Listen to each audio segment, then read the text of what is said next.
22-6-1-0-0।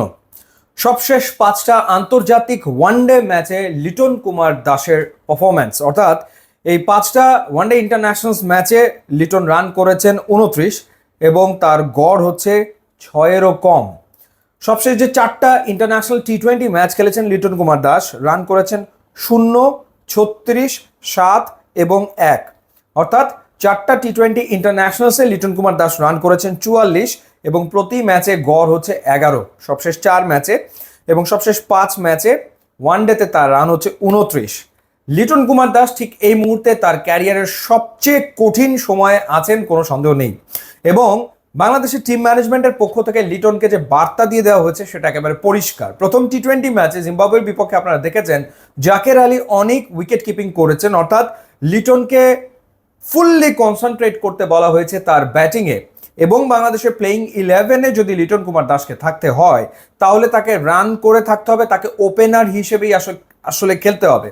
Wicket keeper batter হিসেবে লিটন কুমার দাসকে আর বিবেচনা করা হয়তো হবে না, সেই জায়গাটাতে জাকের আলী অনেককে বিবেচনা করা হবে উইকেট কিপার ব্যাটার হিসেবে, এবং লিটন কুমার দাসকে জেনুইন ওপেনার হিসেবে দায়িত্ব নিয়ে রেসপন্সিবিলিটি নিয়ে তাকে আসলে পারফর্ম করতে হবে, আদারওয়াইজ ওয়ার্ল্ড কাপ স্কোয়াডে তার জায়গা নাও হতে পারে।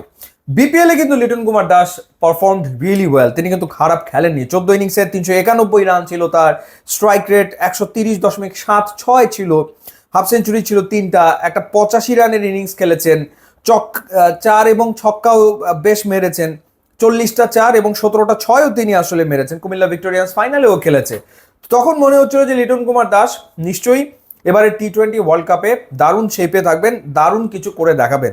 কিন্তু তারপরেই দেখা গেল যে শ্রীলঙ্কার বিপক্ষে যখন Bangladesh T20 series one day series খেললো বা টি20 সিরিজ খেললো, তখনই আসলে লিটন রান করতে ব্যর্থ হচ্ছেন বা আসলে অফ ফর্মে রয়েছেন।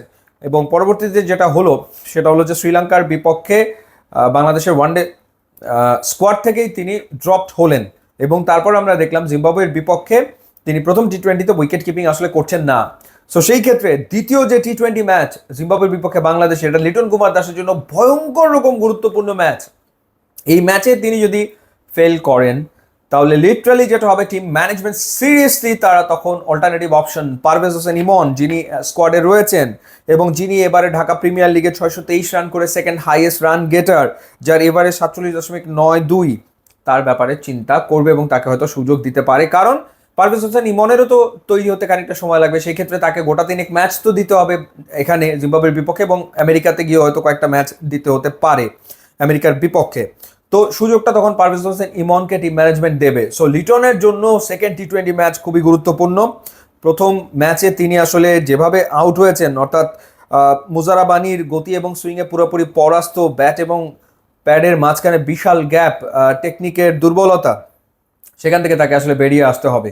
সো আশা তো করবো যে লিটন এখান থেকে আসলে বেরিয়ে আসবে, কারণ লিটনের দুর্দান্ত ব্যাটিং সেটাও দেখেছি, অস্বীকার করার কোনো উপায় নাই। কি নান্দনিক ব্যাটিং তিনি করেন, যখন তিনি ফর্মে থাকেন তখন ব্যাটিংটা মনে হয় যে ভেরি ইজি, কিন্তু সেটার ধারাবাহিকতা থাকে না।